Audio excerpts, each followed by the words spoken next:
Welcome to Blizzard Fire. We hope this video helps fire up your solution. You start by confirming the Samsung model and Android version because methods vary slightly. Make sure battery is above 20% to avoid shutdown during troubleshooting. Once done, power cycle the phone. Hold power and choose Restart, or press and hold power plus volume down for 10 seconds. If safe mode persists after restart, remove any external accessories and a fitted case that might hold a stuck button. Make sure the screen shows Safe Mode label, so you know the phone truly booted into that mode. Next, address apps and system caches, which commonly keep a device in safe mode. Go to Settings, right arrow Apps, and sort by recently installed or high permission apps.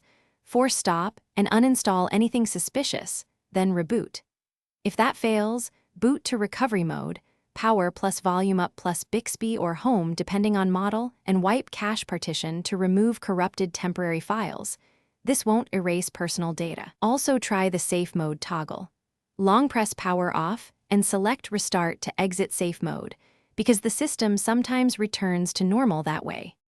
To finish, if safe mode still won't exit, backup data and perform a factory reset through Settings, right arrow General Management, right arrow Reset, right arrow Factory Data Reset.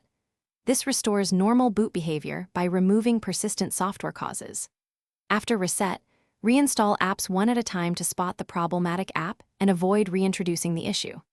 If safe mode continues after a reset, the likely cause is stuck or damaged hardware buttons. Test them and, if needed, take the phone to authorized service for button or board repair.